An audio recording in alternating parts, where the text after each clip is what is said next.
Bonjour à tous et bienvenue dans 360. Pour l'épisode d'aujourd'hui, j'aimerais revenir sur les champs flégréens. Comme je l'ai dit, il y a eu pas mal d'articles de presse sur le sujet à cause de leur activité récente. Plusieurs de ces contenus évoquent le fait que, d'après certains scientifiques, le volcan aurait causé l'extinction de Néandertal il y a 39 000 ans. C'était notamment le cas de France Info et du journal Le Point en France, ou encore du journal 20 minutes en Suisse, ainsi que de quelques vidéos produites soit par ces mêmes médias professionnels, soit par des individus. Mais d'où vient cette affirmation? Eh bien, d'un article de 2010 par Golovanova et al.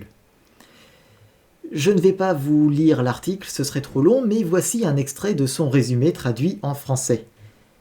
Compte tenu des données de la grotte de Mezmaïskaya et des preuves à l'appui provenant d'autres sites européens, nous supposons que la lignée néandertalienne s'est brusquement trompée après l'éruption du Flégréen dans la majeure partie de son aire de répartition. Nous proposons également que l'avantage le plus significatif des premiers humains modernes sur leurs contemporains néandertaliens était leur localisation géographique dans les parties les plus méridionales de l'Eurasie occidentale et de l'Afrique. A noter que la disparition de Néandertal il y a 39 000 ans, sur laquelle s'appuie cet article, était déjà mise en doute à l'époque, et il discute surtout de l'impact de l'éruption dans la zone de retombée, là où les cendres ont recouvert le paysage.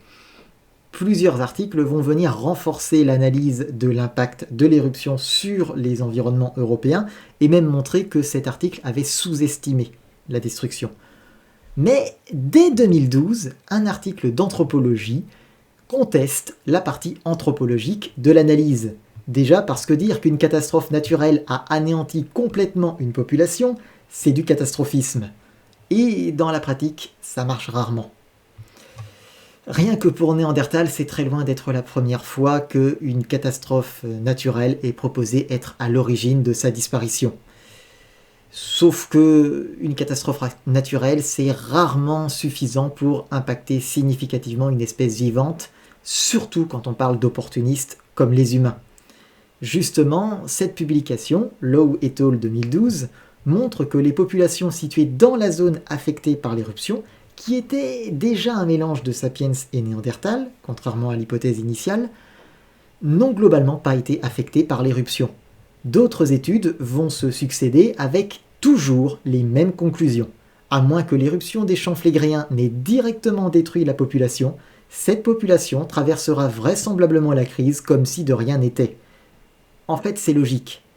Comme nous l'explique la publication de Marty et al. 2015, une éruption de magnitude 7, comme on en voit régulièrement, je le rappelle, a un impact mesurable sur les écosystèmes.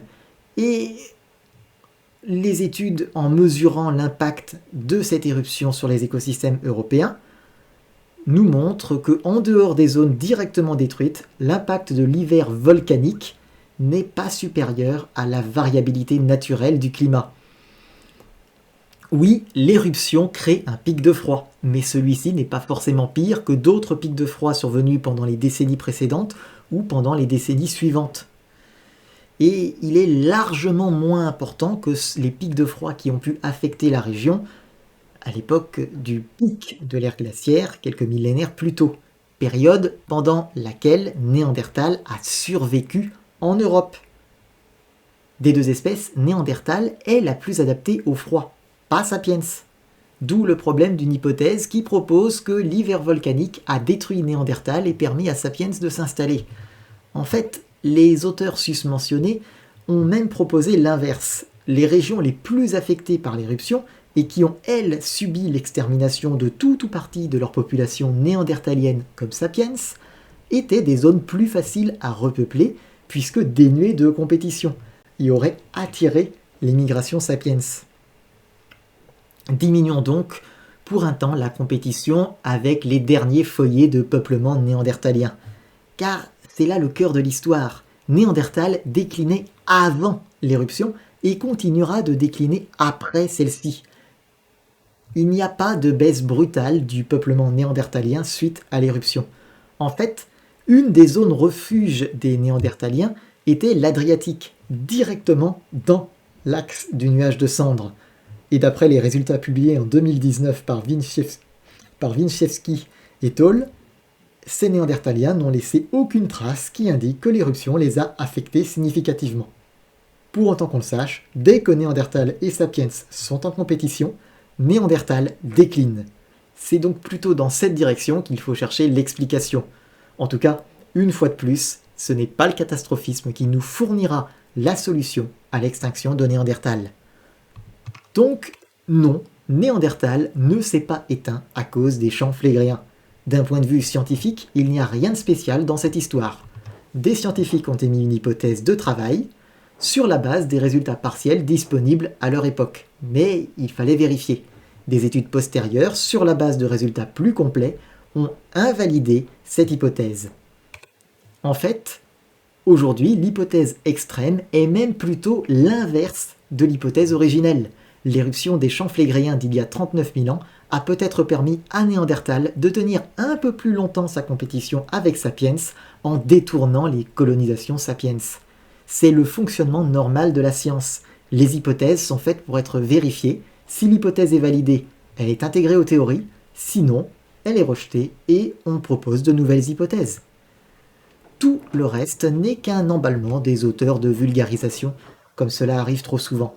Il faut dire qu'énoncer « le volcan qui a détruit Néandertal », ça en jette. Et si vous ajoutez « va bientôt se réveiller et raser l'Europe », là c'est classe. Le sensationnalisme, ça attire, et donc les hypothèses sensationnalistes passent plus facilement dans la vulgarisation scientifique. Inversement, la seconde hypothèse que j'ai citée ici, elle est bien moins grandiloquente, et donc elle n'est pas passée dans les discours. Les vulgarisateurs restent pour la plupart sur la vieille hypothèse, plus classe, mais prouvée fausse.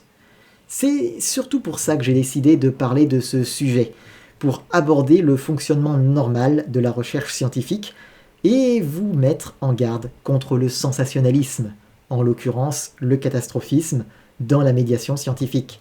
Il est si simple d'imaginer qu'une catastrophe naturelle peut ainsi détruire des espèces entières.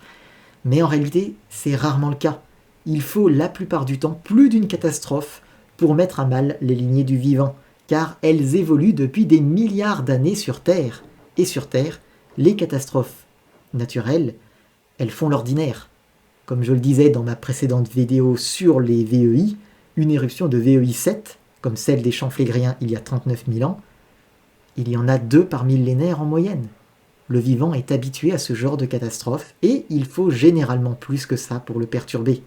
Bref, c'est tout pour aujourd'hui, alors à la prochaine fois, et d'ici là, puisse votre esprit demeurer vif et votre curiosité dénuée de toute limite.